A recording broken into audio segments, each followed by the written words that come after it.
Bonjour Thierry Fabre, Bonjour. on est au deuxième étage de ce musée si particulier. J'allais dire, on entre dans votre jardin. Vous êtes le commissaire général de cette exposition. Son nom, le noir et le bleu, un rêve méditerranéen. Et en entrant, on est tout de suite dans le vif du sujet. Mais cette ouverture, elle est effectivement symbolique puisque on a face à nous le grand bleu de Miro, le bleu 2, qui est une œuvre exceptionnelle peinte dans les années 60, où Miro nous fait partager, je dirais, cette matière d'infini, ce rapport au rêve qui est au cœur de son travail de peintre.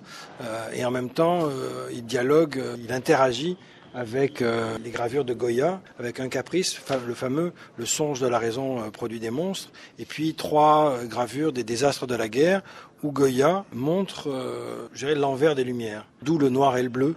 Et ce que cette exposition raconte, c'est une façon de suivre ce fil du temps et de se laisser porter par ce qui a fait la singularité de ce monde méditerranéen. La singularité et la diversité, on l'a sous les yeux. Là, on est dans un tour de la Méditerranée au XVIIIe siècle. On essaie de présenter le monde méditerranéen à ce moment-là, avec ce grand tableau de Joseph Vernet, et qui a la singularité de nous mettre dans le port de Marseille, dans le Fort Saint-Jean, qui est un des sites du Mucem.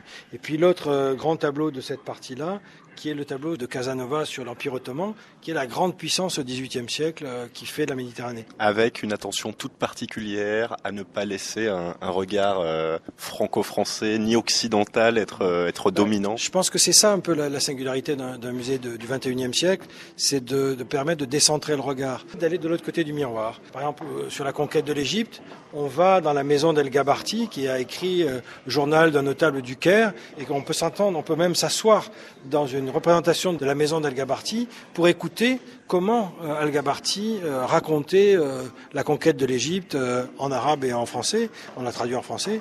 Et c'est assez loin de l'image un peu toute rose qu'on a toujours présentée dans nos manuels scolaires de Bonaparte entouré de savants qui allaient apporter le message de la civilisation à l'Égypte et à la libérer du joug des Mamelouks. La Méditerranée, c'est aussi et avant tout une mer dont chacun a sa vision, mais qu'un tableau peut-être illustre encore plus que les autres. Le tableau de Gustave Courbet, Bord de mer à Palavas, qui est un petit chef-d'œuvre, est effectivement une salutation à la mer, parce que comme le dit Rémy de Gourmont, si on demandait quelle est la plus originale création du 19e siècle, il faudrait peut-être répondre c'est la mer.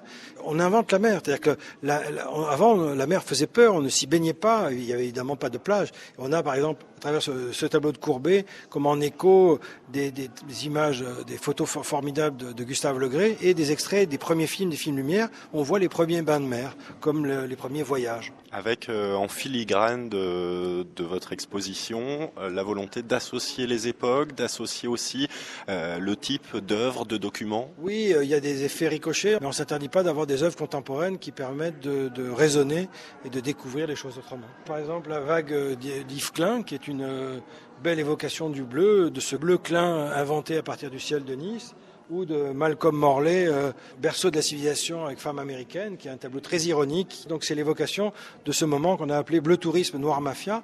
La Méditerranée devient dans les années 60 la première zone touristique du monde. Donc il y a une pratique très populaire de la Méditerranée. Mais on a aussi en face un ensemble de photographies de Franco Zecchine qui montrent le noir mafia, la brutalité et la violence de la mafia à Palerme, qui permet de comprendre que, derrière ce monde enchanté, ces images un peu toutes faites, ce Club Med et tout ça, il y a, même base sur la ville, la spéculation immobilière, des pratiques mafieuses et des mouvements anti-mafia. Donc la polarité du noir et du bleu, elle se retrouve aussi jusque dans cette époque. Et alors que l'Europe est en paix, la Méditerranée, elle, est en guerre. Frappant ce contraste.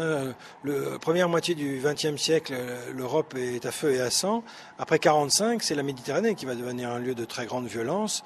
Et donc on a choisi les années 70 avec par exemple cet ensemble de photographies de Gabriel Basilico qui est assez extraordinaire et qui montre la dévastation de Beyrouth. On a choisi de parler de cette Méditerranée des années noires à travers Beyrouth, Alger et la décennie noire avec une installation d'Amar Bourras, Sarajevo et Jérusalem. Et ces blessures sont toujours ouvertes, en tout cas pour un certain nombre d'entre elles.